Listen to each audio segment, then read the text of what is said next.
Business Show 2-Minute Drill. 4 companies will have 2 minutes to pitch their business, competing for $50,000 in cash and prizes. Will they rise to the occasion or crumble under the pressure? You want to give yourself a critique or what? Crunching your way to a healthier new you. This is a great idea. Too bad you have it. David Meltzer hosts 2-Minute Drill, premiering Friday on Bloomberg TV. Hey, what a perfect beginning here for our pitch, what to include in pitch, how to pitch training. 2-Minute Drill will air tonight at 8:30 p.m. Pacific time on Bloomberg TV. Check it out through Bloomberg on whatever platform you have there. And on Monday on Amazon Prime. We'll have 12 episodes. Season 2 will be in June. There's $50,000 of cash and prizes. So if you haven't tried out, make sure you email me, david@dmeltzer.com or dmeltzer.com/pitch. All of those will be in the chat. Remember, we're going to do a Q&A session about pitching here. So put your questions in the Q&A portion here. We'll try to move them over if you don't. Welcome to everyone. Next week's training is on negotiations, how to negotiate from an abundant position of more than enough. Remember, all the exercises, guides, my books, they're all included. All you got to do is reach out to me, david@dmeltzer.com. You can join my text community, 949-298-2905, to do that as well. Really looking forward to going through the pitch with you and answering the questions that you have right down there. All right, let's get started.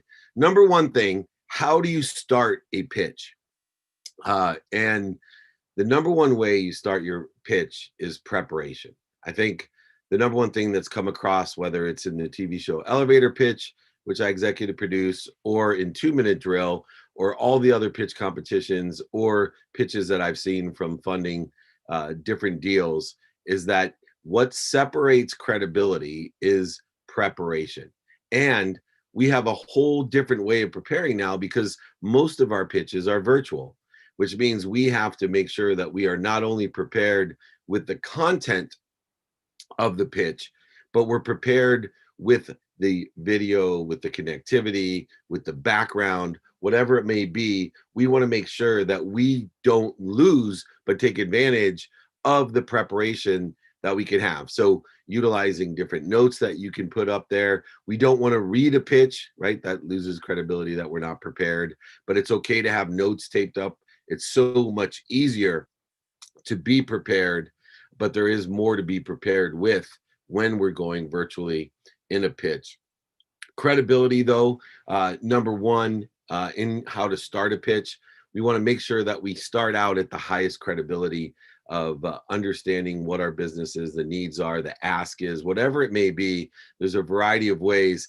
I love to combine credibility with emotional attachment when I start a pitch. You know, I love to tell a little bit of a story and teach a lesson and then build that into my pitch of why I've created this product, solution, or service in order to fill that story or that lesson. And those pitches can and can't start with an ask, but make sure that that ask is somewhere within the context of your pitch to see exactly where you are. Now, some great ideas in preparing. People ask me, well, how do I prepare? Practice, practice, practice the actual pitch. Practice in a camera and watch yourself. Practice to friends, families, and associates. Practice in the mirror, old school. See yourself talking there and watch yourself. The more you practice, the better it gets. I tell a story about how as my career in speaking started to take off and I had larger and larger crowds, my 10-year-old son, Miles, asked, you know, aren't you nervous to speak in front of 70,000 people in a stadium or 20,000 people in a theater? And I asked Miles, I said, why don't you come on stage with me and clap once and tell me if you'd be nervous? He said, no, I wouldn't be nervous. I said, why? He said, because I know I can clap. It's, you know, I won't be nervous at all. I said, that's where you have to get in your pitch. It has to be like clapping. It has to be an unconscious competency that allows you to know your business inside and out with credibility. So you don't get nervous. You don't misquote or mistake things. You'll see in 2-Minute Drill tonight, you know, there's people that forget the name of their company. There's people who do all types of things that just illustrate that they're not prepared. And since we invest in entrepreneurs, we invest in people, We want to invest in prepared people who are confident, clear, and balanced in what they're doing, that know their business inside out and have practiced the pitch as well. Now, one other thing about preparation as you go through is that if it's not your core competency or capability to do a pitch, then find somebody, hire someone, get someone to pitch for you. You know, you may be an incredible innovator, you may be an incredible engineer, you may be an incredible design person, whatever it may be, but you may not have the capability of pitching. You're better off in the preparation, realizing that and getting somebody to pitch for you. It's well worth the time, energy, resources, emotions, and money to get a professional to pitch for you in that preparation as well. And hopefully it's someone within your business, but even if it's someone outside, I would prefer to see a professional prepared pitch, a credible pitch that articulates that emotional attachment. And if we can start off with credibility and emotional attachment by using preparedness, you're going to be way ahead of the game. We're going to be looking for things to help, not looking for the skepticism. I'm going to go through the biggest mistake I see in credibility. By the way, I see people overselling, back-end selling, lying, manipulating, cheating from the very start. You know, they're hiding numbers, and it's obsequious, meaning it's obvious to people. And what happens is the minute I start assuming that you're overselling, back-end selling, lying, manipulating, or cheating, I start looking for holes. I start looking at how skeptical I am at what you're doing. And we don't want to do that, right? We want to keep everything on a positive. We're giving the benefit of the doubt, not looking to see where that skepticism is in what we do. And so we want to start off at the highest level of integrity and credibility, including, it could be, you know, vulnerability. When we show vulnerability, not only are we credible, and I always say to be invulnerable, you have to be vulnerable, and you start off in a vulnerable position, but we also get the emotional attachment. So telling those stories of how we created the company and why we created the company, utilizing vulnerability, is a great way to illustrate the credibility, as well as to perpetuate the emotional attachment that only increases your statistical success. You want the benefit of the doubt. You do not want someone looking for holes in what you do and looking for the negative side or the arguments against what you're doing, because not only won't they align or share your vision, but they may infect those other people around them that may have a positive perspective or see the value or share the vision in which you have. So make sure that you start off on the right foot by, number one, being prepared and understanding where in the credibility and emotional attachment you're going to hit people, and consider making your ask up front so people can put what you're saying in alignment with what you're going to be asking for. Not a necessity. That's a matter of personal choice whether to do that or not. The second thing to talk about is what makes a good pitch in the pitch. Obviously, the preparation, the backdrop that you have, using props, notes, other things effectively so that you're not reading, but you're presenting in a passionate, profitable, purposeful way, telling a story, teaching lessons, and most important, what's the purpose of the pitch? It's to articulate quantitative value that exceeds the value that you're asking for. Let me repeat that for you. The only purpose of a pitch is to articulate in a confident, clear, and balanced way the quantitative value in which that exceeds that which you're asking for. And if you're capable of doing that, I can't see any reason that someone wouldn't want to do what you're asking to do or give you the value if they're receiving more value and you're capable of articulating and quantifying that value to them. Well, how do we do that? Well, we have to be more interested than interesting. And so when we prepare all of these different props, notes, things, we want to make sure that we cover all the most valuable reasons why someone's going to do what we ask. And we want to list those out in our preparation, and we want to try to quantify them with time, value, emotion, and go ahead and put dollar signs, if you can, into those types of explanations, articulation.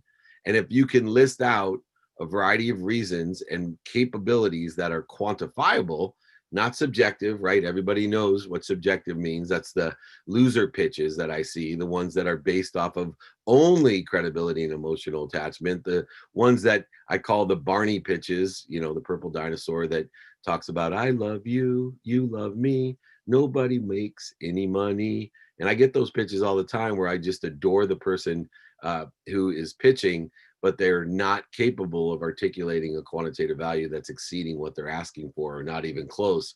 They're relying on my big heart and the subjective value in which they portray because of the circumstances or the product or other things that they may be able to talk about in the beneficial way outside of quantifiable value. So make sure you're focusing in on a list of reasons and trying your best to put time, money, and resources next to those reasons so that you get comfortable articulating and adjusting and relating back to a mathematical equation that says, can you see any reason you want to move forward? The second thing we want to quantify is impact, especially today. You know, I wrote a book called Compassionate Capitalism. We want to talk about how does this impact the environment? How does it impact our society? How does it impact education? How does it impact our health? How does it impact something that also pertains to what? That's right, quantitative value.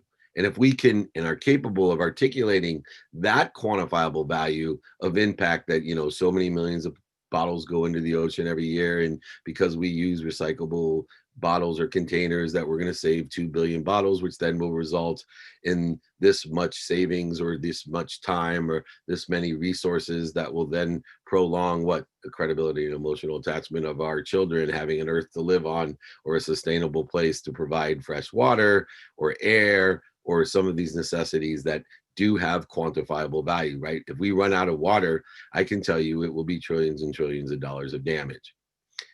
Just the same as if we cannot stop a pandemic, I can tell you how trillions and trillions of dollars will be wasted. And we can put those things into quantifiable value, the impact it has if we don't have the proper procedures in order to protect our country from blank, or protect our air from blank, or our ocean from blank. And so we really want to get focused in on, when we're talking about how to pitch, on not only the reasons and the quantifiable value, but the impact that it has. Now, what do we use the capabilities for? Now, capabilities are not only just features and benefits, they're actually skills, knowledge of what and who, and combined with some sort of desire or emotional attachment, meaning that if we can support the quantitative analysis with features that we have or benefits that we can provide, that's how we use a capability analysis, is we tie in the features and benefits of our product, solution, or service in order to support a capabilities analysis that's quantifiable, that, you know, this will allow you to retain this many employees per year, or this increase in engagement, 10% increase in engagement will increase your productivity 10%, you're netting $100 million a year. Can you see any reason you wouldn't want to make this investment to gain $10 million a year? This is the type of analysis that goes into pitches that are successful. Someone that goes beyond the game of emotions, beyond the purple dinosaur, and into a quantitative analysis of, here's the reasons and here's the numbers behind the reasons. Here's the impact that it has and here's the numbers behind the impact. Here's the capabilities supported by the features and benefits of my product, service, or solution, and here's the quantifiable and quantitative analysis of that. Considering all of these things, can you see any reason that you wouldn't want to move forward? Considering that I've been able to, through credibility, emotional attachment, the quantifiable analysis of reasons, impacts, and capabilities, exceed the value I'm asking for. It's all math.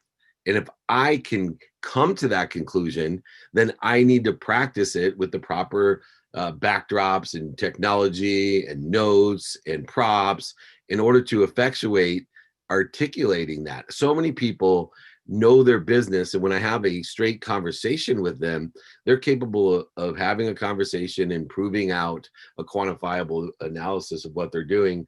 But moreover, they can't present. they could not present and articulate that quantifiable value to a reasonable standard or the ability to show how it exceeds what we're doing. Now, within the context of what makes a good pitch, there's also one thing that at least 33% of the time, no matter what TV show I've been on, what pitch competition I've been involved with, or funding myself, I cannot believe how many people forget to ask. Now, I like to ask up front because I would rather people align what I'm talking about, the values that I'm talking about, with what I'm asking for. You know, if, for example, I was selling a brand new Ferrari and I told you my ask was $1, my pitch would have a greater success knowing that up front. It would be a lot shorter and a lot more receptive of everything I said. And the questions would be different, probably based off of where the catch is or why I would do that, instead of at the end where we don't give someone time to put things in the context of what the ask is. But it is okay to go ahead and ask during or at the end of a pitch, but please make sure you have an ask when you pitch, whatever that ask may be. So many people forget that important component. I tell a story about on elevator pitch. One of my favorite people in the elevator, he didn't get out. And back then in season 1, we used to have the contestant walk in front of us after we didn't let him out, which was really uncomfortable. But this guy just blew up at us.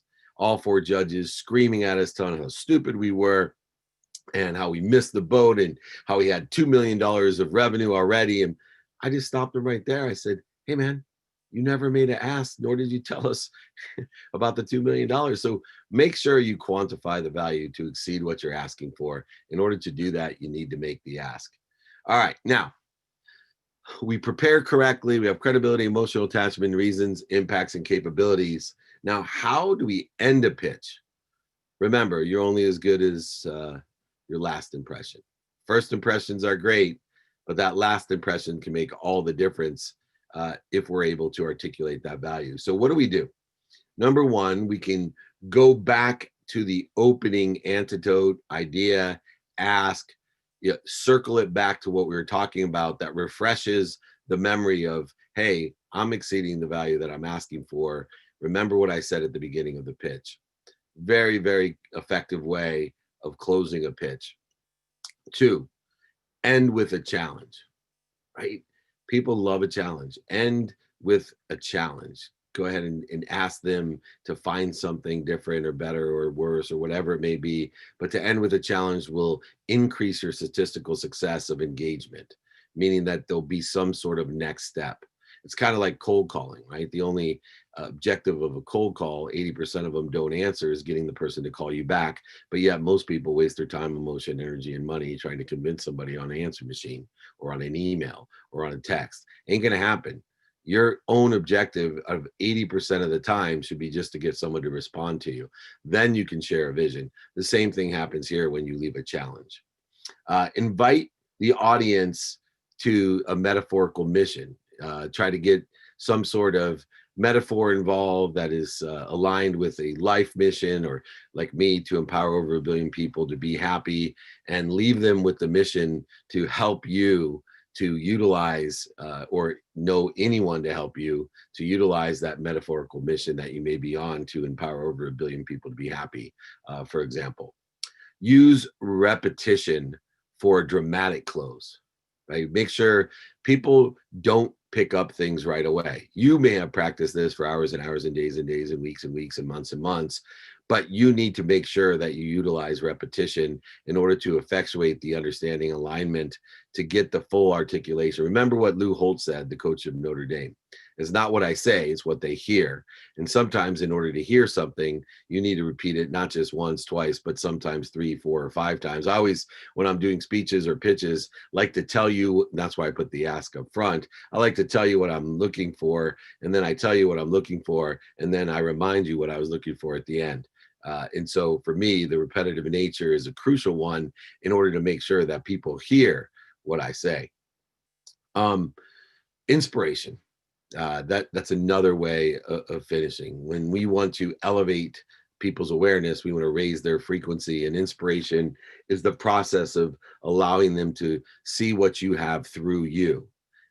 clearing the connection between you and what they have. And obviously credibility and emotional attachment play a critical role in being able to inspire people with the shared vision that you have, the articulation of the value that you had that exceeds what you're asking for. And so it's very important that you leave inspired at a high note, at an elevated awareness, in order to give yourself a higher statistical success. And in so many things, you'll see in 2-minute drill tonight that a lot of the pitches just inspired us. And I think when we were inspired in spirit and fired up, the judges were just putty.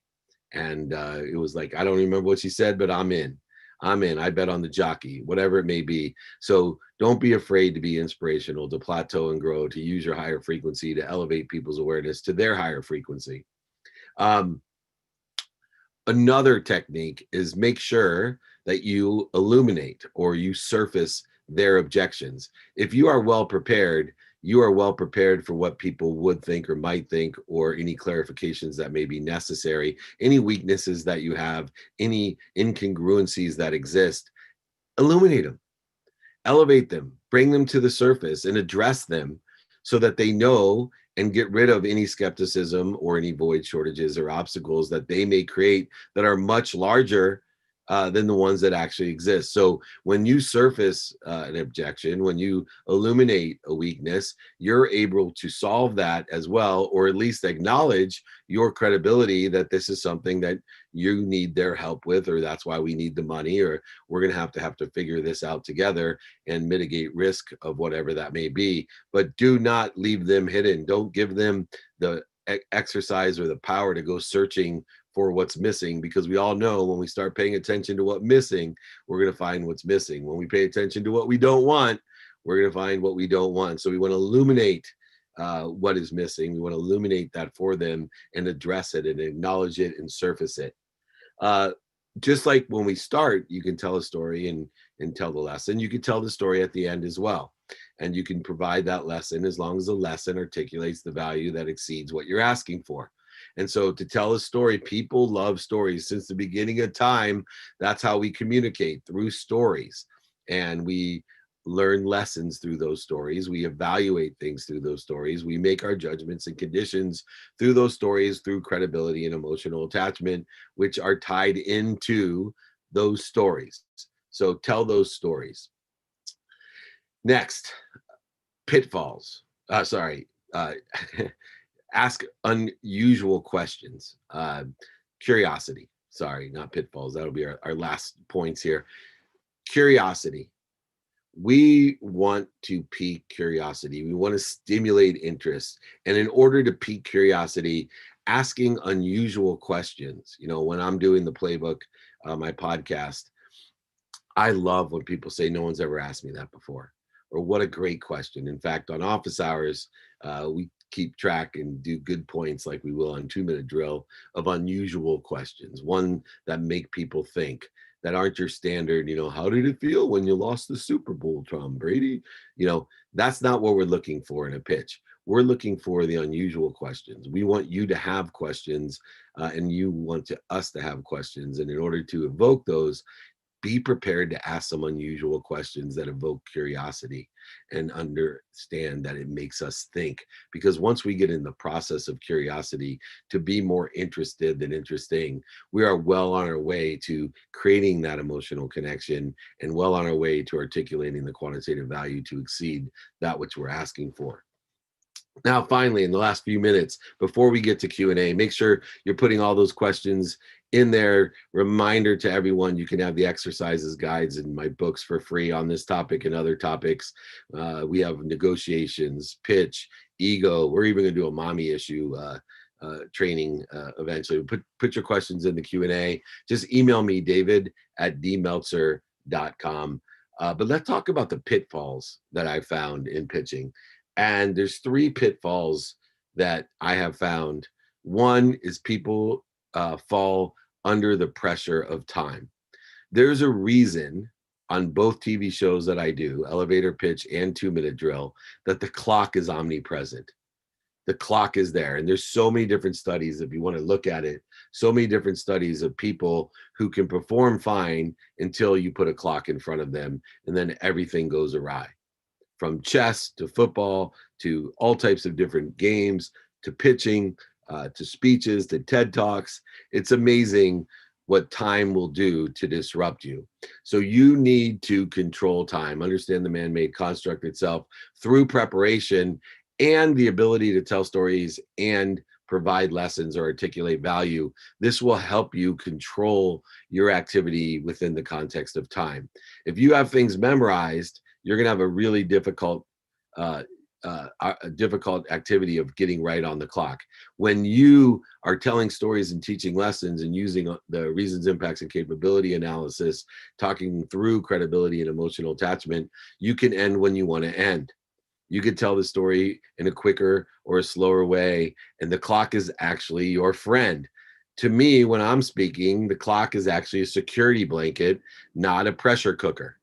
It's a security blanket, not a pressure cooker. So make sure that you understand time in the context of how you pitch and what you pitch and the value that you're articulating to make sure that you get everything that you want in your pitch as well as your ask. 2, one of the bigger pitfalls today is because of technology is setting. You know, you got to make sure your setting is good. There's so many times I'm doing interviews and even on the TV show that we got to make sure that we have the setting correct. The lighting needs to be correct. The mic needs to be correct. Our notes need to be in the right place. Our Instagram live needs to be there and our webinar needs to be here. Whatever it may be, all the setting needs to be correct. And in order to do that, you're going to have to practice that setting. But we want to make sure that we don't fall into the tragedy of something happens with our setting and it disrupts our entire presentation. It sometimes will even cancel our presentation if we haven't looked at the connectivity that we have or the lighting or something else that can get into our way of actually performing. And then finally, as we come to an end here, use the right technology. There's so many different options and opportunities.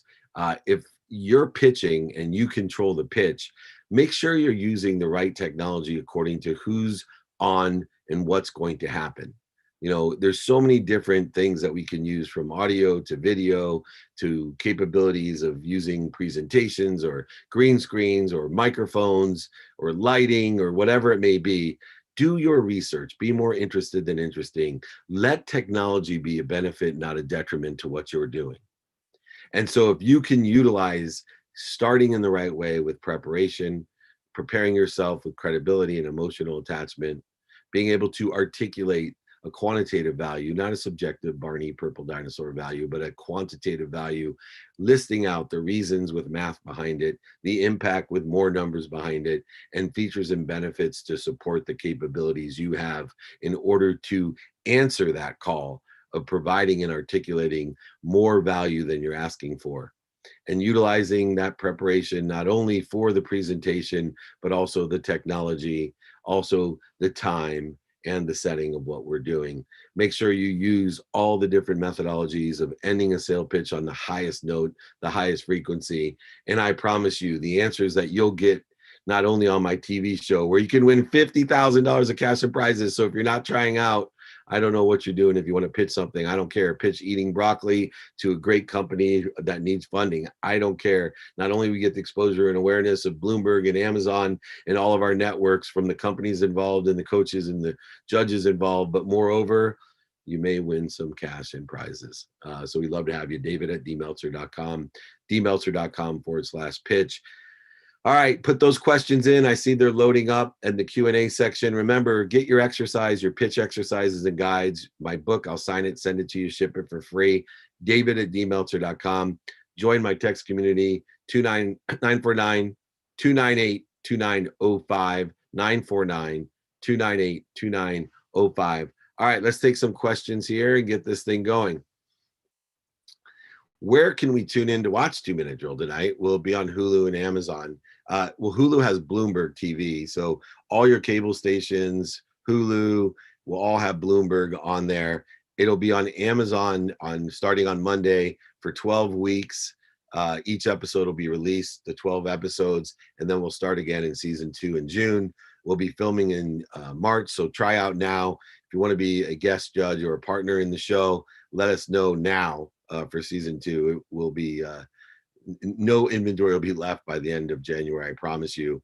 What's the best place to start looking for people you want to learn from? Well, I say look for people who sit in the situation that you want to be in. So whatever they may be, you need to find them where you want to be.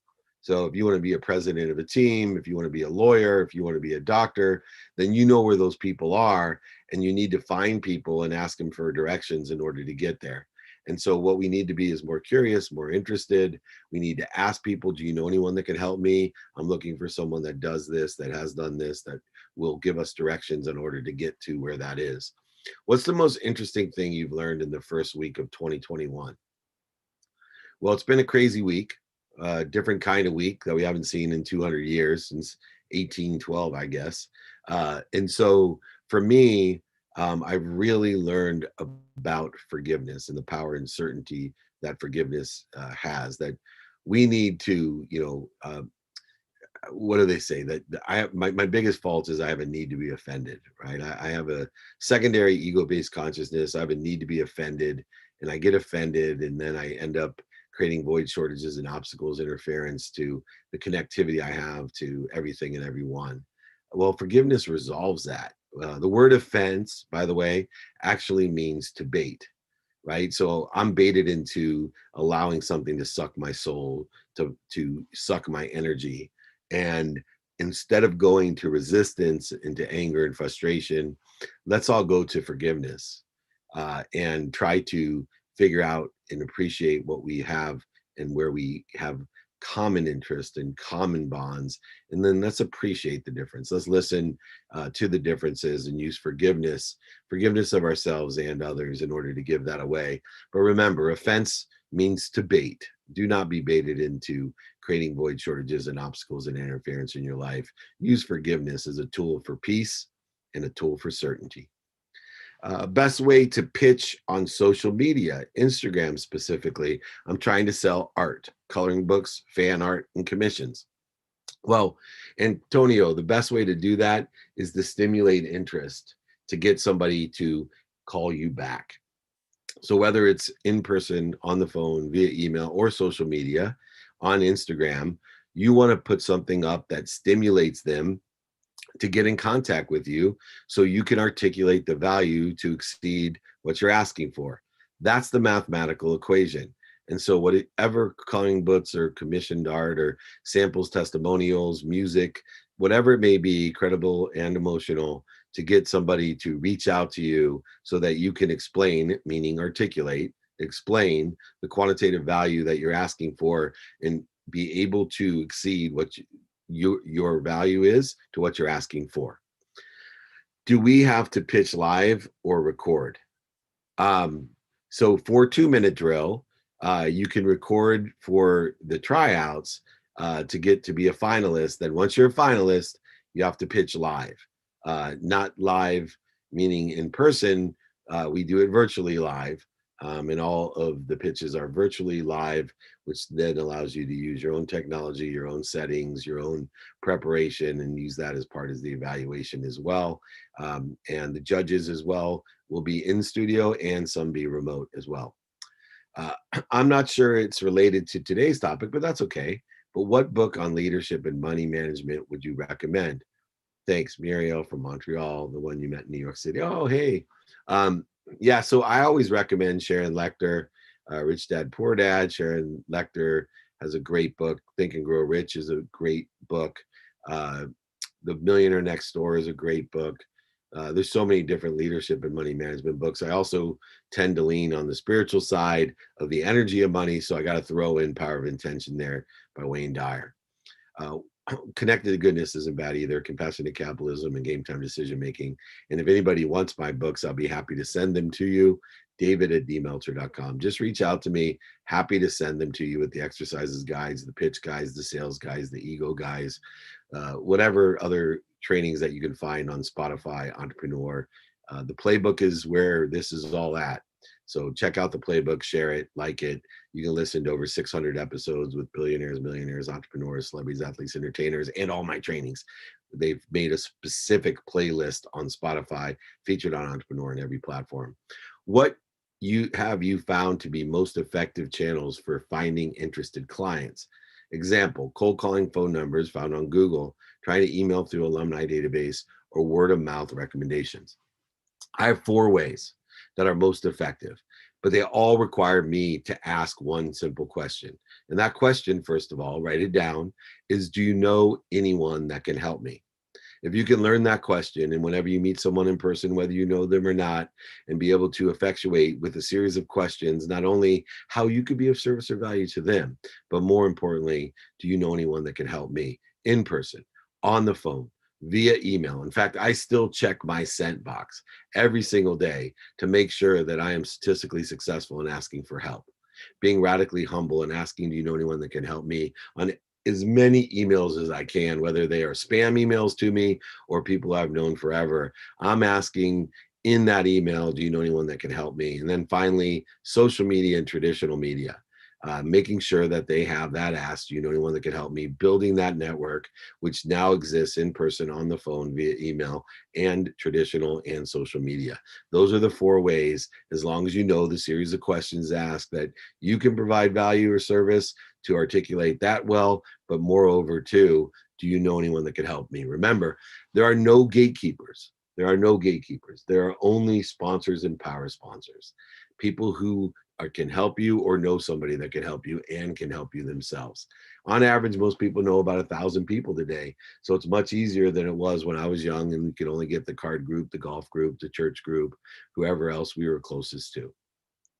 I'm starting a student-led design consultancy at Cambridge and want to know if there are any big challenges you have faced in your consultancy work that you foresee may exacerbated by the fact that we are a student consultancy. Yeah, the biggest one and challenge is to guarantee profitability. So in order to guarantee profitability, it's easy for me to do because of the economic situation that I am and the situational knowledge that I have. Students, on the other hand, don't have the wherewithal or the situational knowledge in order to guarantee value or profit. I have a huge advantage over people that I only work month to month. I mitigate all risk. I don't lock anybody into anything. And I guarantee I'm a profit center. So I qualify everyone by how I can be of service or value, and then determine how I can guarantee a quantitative value, not only articulate to exceed what I'm asking for, but guarantee it. And so that will be the biggest challenge, is communicating or articulating how you can exceed the value that you're asking for as a student in the consultative role, because you have limited situational knowledge and probably limited economic resources, 2 things that allow the guarantee that seems to be a great way to articulate quantitative value. How to make a pitch memorable. Practice. I think the best way to make a pitch memorable, utilizing, how to start a pitch, make a good pitch, end a pitch, and the pitfalls of a pitch. But in the game, are we ourselves memorable? And that's just, being good, right? Everybody remembers a great performance. Have a great performance. If you can do something or create energy or value that no one else does, they're going to remember you.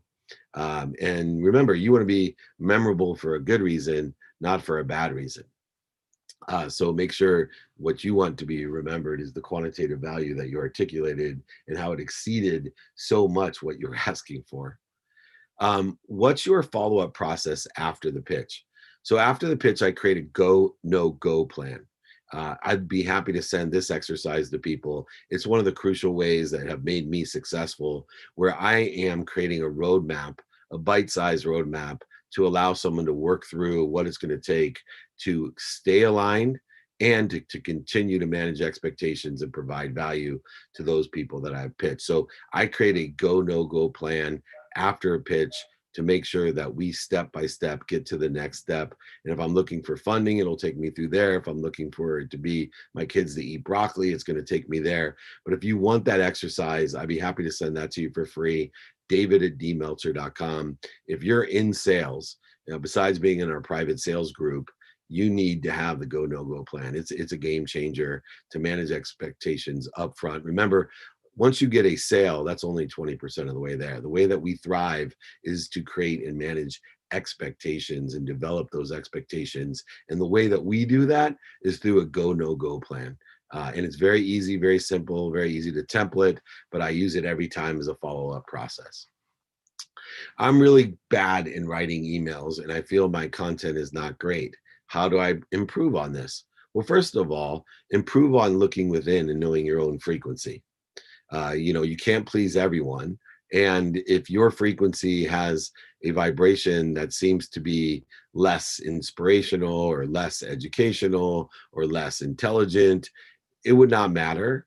Just continue to evolve and learn and articulate your frequency, because there's about 4.4, 4.6, or 5 billion people now utilizing media, traditional and social media.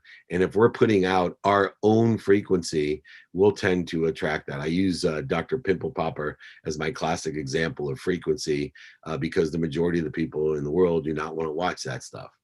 But she has cornered the frequency and is building a market that goes beyond, I would say she's aggregated more viewers on YouTube than all of the Pro Football Hall of Fame. And she has a TV show and it's all about popping pimples. You got to be kidding me. But she knows her frequency. So know your frequency, strengthen your signal, learn what spectrum is of people and demographic is at your frequency, and then create a clear message by preparation, by practicing, by being consistent and persistent in posting that frequency. As you build an audience, it will build exponentially, compound itself, and sooner or later you'll be the most passionate, purposeful, bad writing email and not having such great content person, but with millions and millions of people in your community that you can help because they're at the same frequency.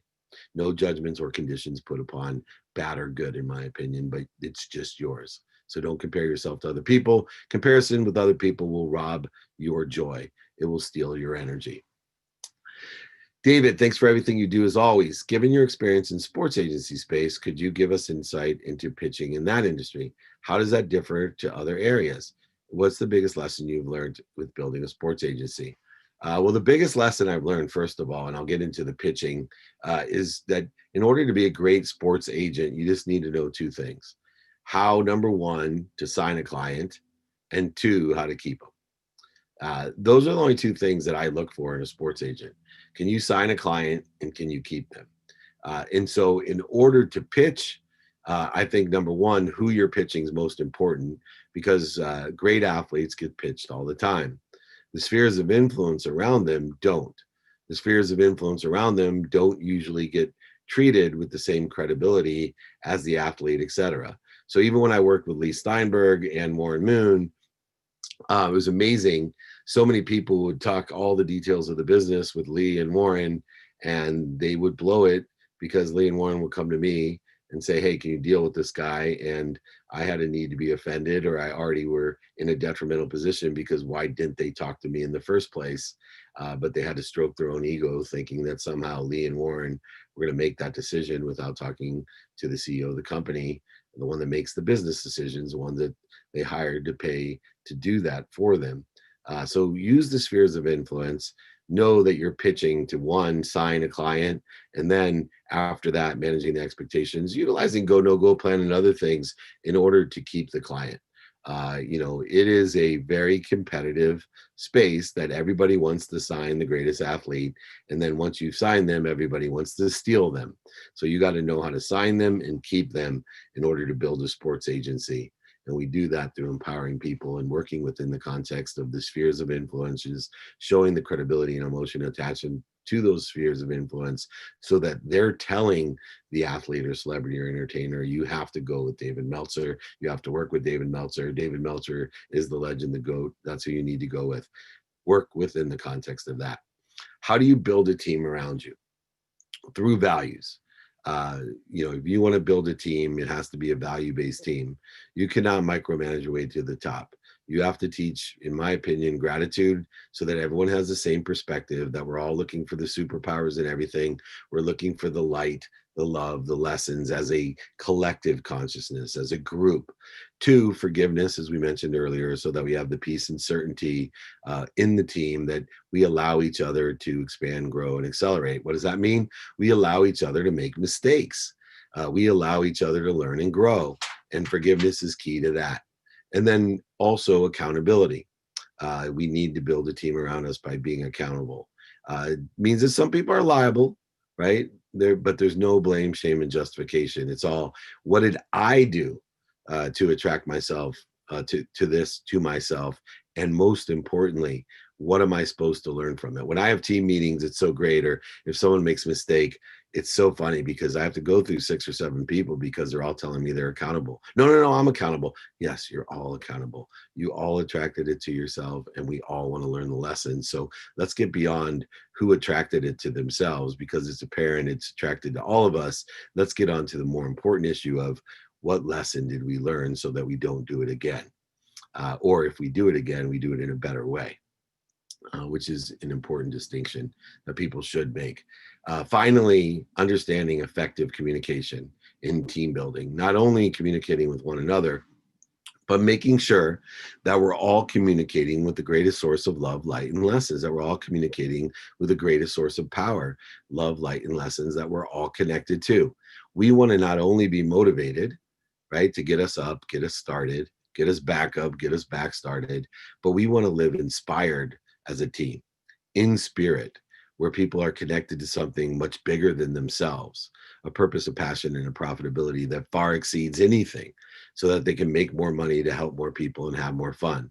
If you can build a team based on your values, mine are gratitude, forgiveness, accountability, and effective communication or inspiration, you will continue to accelerate and grow, and exponentially you will grow, utilizing compound interest. Just like Einstein said, the variable in the rule of 72 will allow you to keep on growing and helping more and more people until we create a huge collective consciousness of abundance, which will be, by the way, the next week's training, abundant negotiation, working from a place of more than enough to negotiate instead of just enough or not enough. Next question. Do you ever lose your place in a pitch? How to get back on track afterwards? Yes, I've lost my place in a pitch, in an interview, in a speech. And, there's 2 ways. One, first, try to refocus back to where you were. And if you can't, immediately illuminate that you lost your train of thought. There's plenty of content out there where I'm like, oh my gosh, what was I talking about? I think people will appreciate the human aspect, the vulnerability that you have if you start at a place where you were, or moreover, just illuminate that you've lost your train of thought, and therefore you can either ask them where you're at, if it was an interactive pitch, or just illuminate that you have gotten lost and you're going to start here because you can't remember where you were, so you're just going to start back to where you were. So make sure that you're vulnerable in that way, and you will be fine. Do a John Lovitz impersonation. I think me talking is a John Lovitz impersonation. And if I look too much like John Lovitz, that means I've gained too much weight. I'm going to go for a jog after this. Yeah, that's the ticket. There's no crying. All right. Anyway, I love John Lovitz. I got to get him on my podcast. Don't you think it'd be funny? John Lovitz and I on the Playbook together. We had Dan Aykroyd, had Cameron Diaz. We can have John Lovitz. Not a problem. Any sports prediction for 2021? Yeah, let me just start with one. My biggest sports prediction is going to happen on my birthday, January 11th, Monday, when we launch 2-Minute Drill on Amazon. It's a big day for me, but it's my biggest sports prediction for 2021. And that's Ohio State Buckeyes are going to upset, as a 7.5-point underdog, the Alabama. That's right, the Buckeyes. No, I'm sorry to tell you, Buckeyes will be the national champion. Justin Fields will show you what he's made of. And so I'm sorry, Alabama fans out there. It is the Buckeyes year. Thumbs up for Ohio. Here we go. OHIO. Great question, by the way. What are some of the other things beyond monetary return on investment are investors looking to get out of someone they invest in? Well, first of all, they're looking to invest in that person. So they may not see a quantitative value, but they see someone that's going to get it done.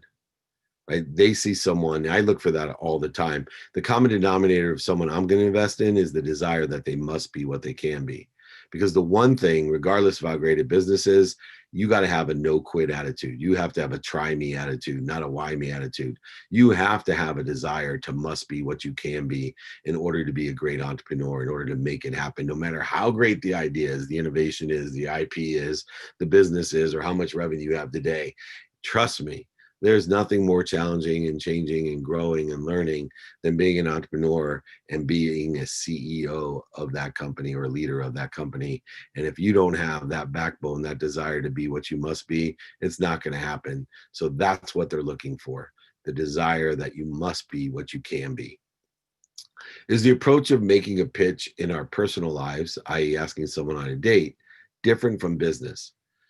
Only in the respect that we're not quite in a business, we use quantitative value, meaning money and resources and time.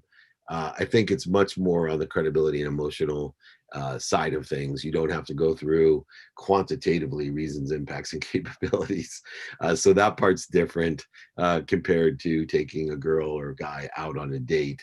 But definitely credibility and emotional attachment are critical and are identical. But the difference in the business aspect is you don't need the reasons, impacts, and capabilities analysis. You're more would stay focused in on credibility, vulnerability, humility, and emotional attachment, lessons and stories, all the same pitfalls, preparedness, nerves, all those things we were talking about, clock, but not reasons, impacts, and capabilities. You don't have to have quantitative value to exceed what you're asking for. You just have to have an emotional connection and be credible, and I think you'll do really well. I feel the battle I face is in my headspace, between my ears. Yes, everyone is. You can't find outside of you what you can't find inside. How do you feel about facing and clearing out versus avoiding and pushing away the thoughts?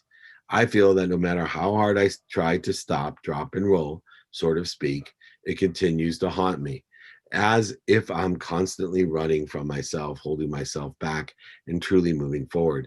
Is it easier to serve others than deal with myself? Thoughts? Well, first of all, yes, a lot of people help other people so they don't have to fix themselves.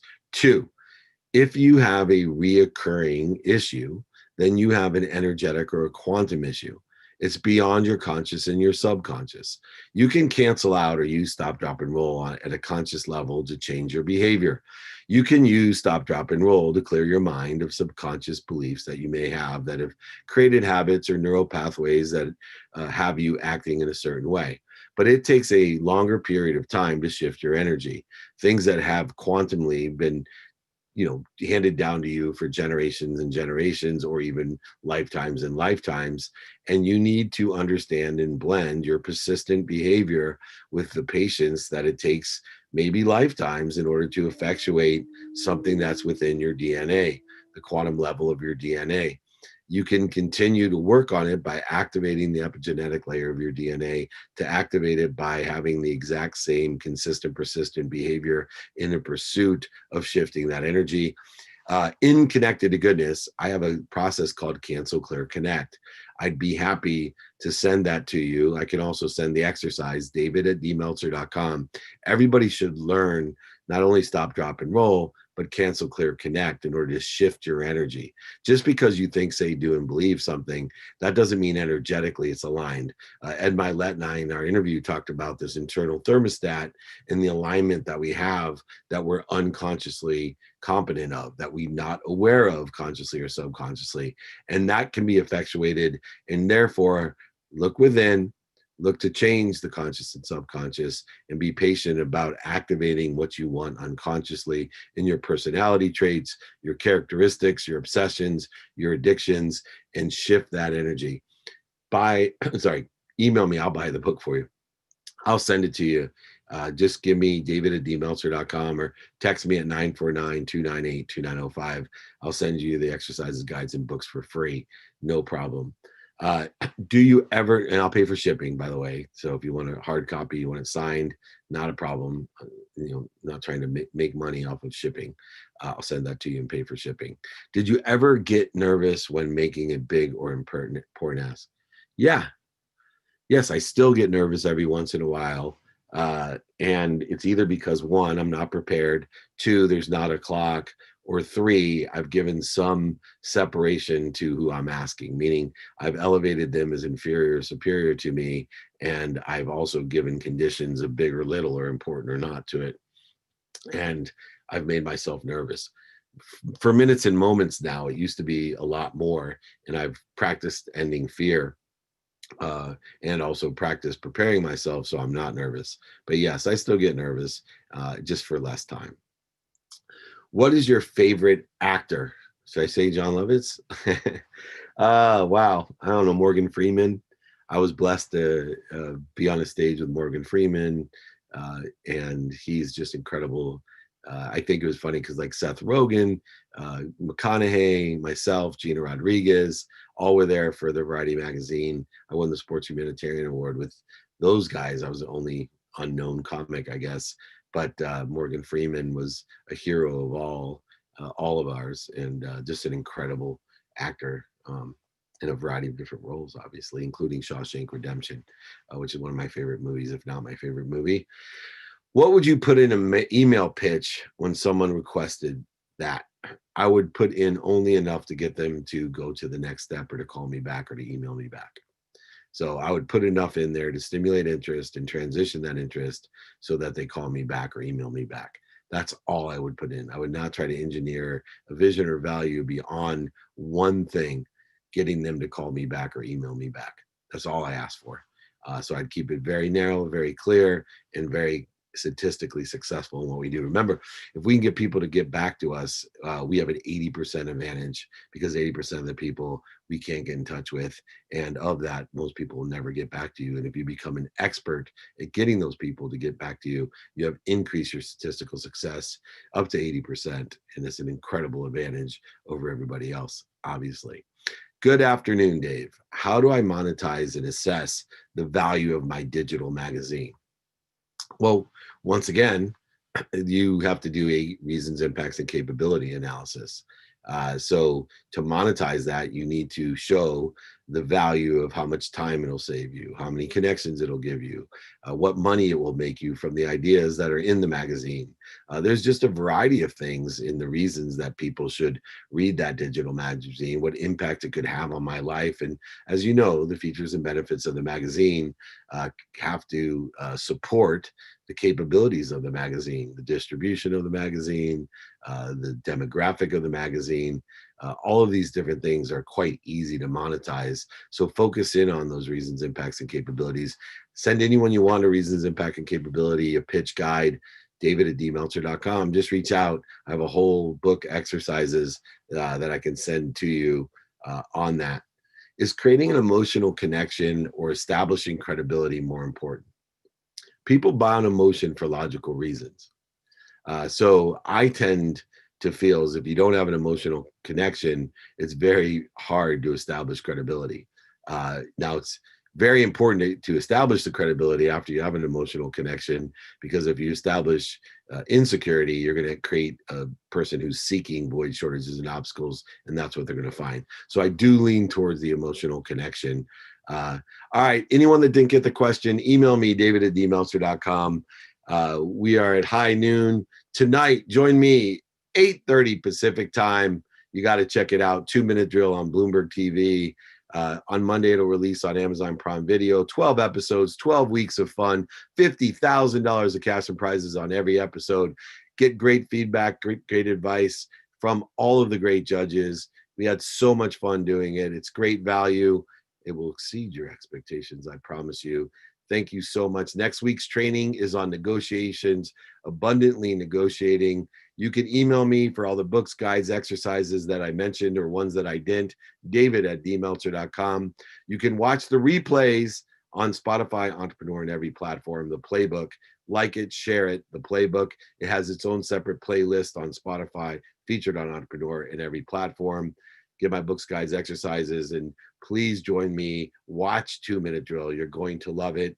But most importantly, everyone, you can join my text community, 949-298-2905. You can email me, david@dmeltzer.com. But most importantly, be kind to your future self and do good deeds. Have a great week.